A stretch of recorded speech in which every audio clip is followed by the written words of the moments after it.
hangin. Tapos umuugong yung tunog. Talagang may sipol na napakalakas. Tapos, sumilong sana kami dyan sa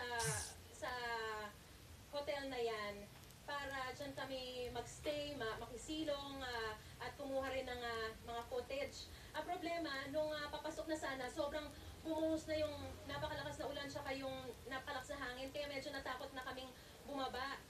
Sumitsyempo sana kami, pero hindi na kami nakalabas pa ng van. Ako tsaka yung driver. Ang naunang nakalabas lang, yung cameraman, tsaka yung assistant cameraman namin, si Berhel, tsaka si Kuya Donnie. So, for 2.5 hours, na-trap ako tsaka si Kuya Francis, yung driver namin, doon sa loob ng van. Humahanap kami ng tiyempo, pero ang nangyari, sobrang tagal na talaga, sobrang lakas ng hangin.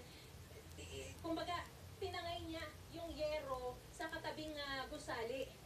At tumama siya, tumilapon siya dun sa sasakyan na nasa harapan lang namin. So lalo kami all the more natakot na lumabas ang sasakyan.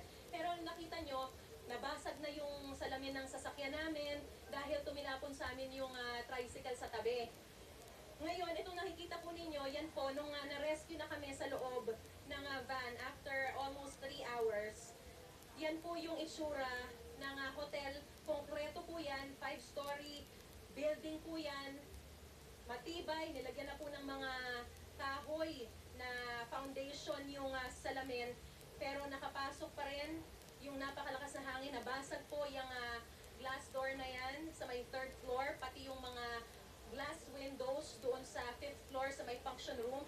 Kaya ang nangyari po talagang pumasok sa loob ng hotel yung napakaraming tubig. At tuloy-tuloy din yung pag-agos niya hanggang sa may mga hagdan, tsaka yung pati sa elevator.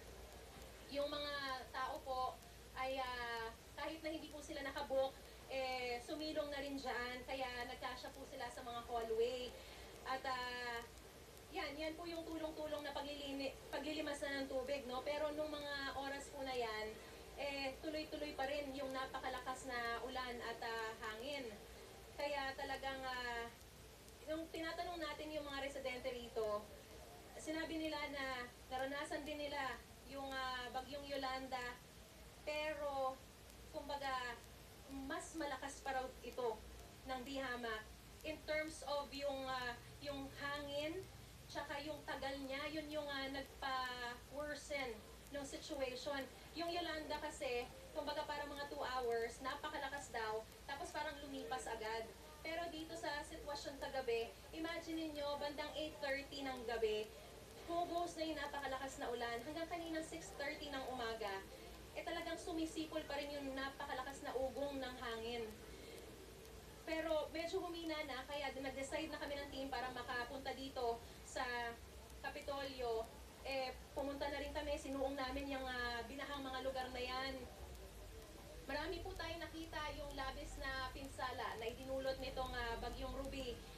Yung mga bubungan, nasira, nawasak. Yan po, yung umapaw po yung tubig sa Loom River. Yan pong lugar na yan, sa barangay dito po yan. Hanggang 2-story building po or house yung kanina na tubig dyan, pero medyo humupa na.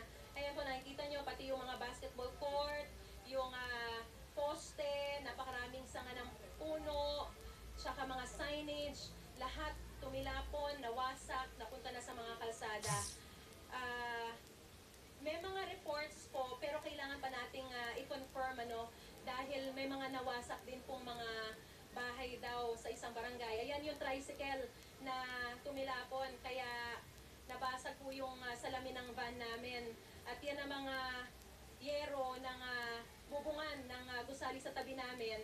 Yan po yung nawasak at tumilapon dun sa sasakyan sa harapan lang namin. Kaya talagang labis kaming nangamba.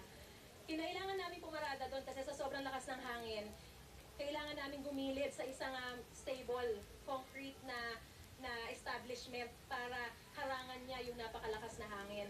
So, yun yung situation nung time na yon. Ngayon, kailangan nating hintayin dito sa command center si Secretary Mar Rojas para magbigay sa atin ng update. Kaninang umaga nag-ikot siya, most likely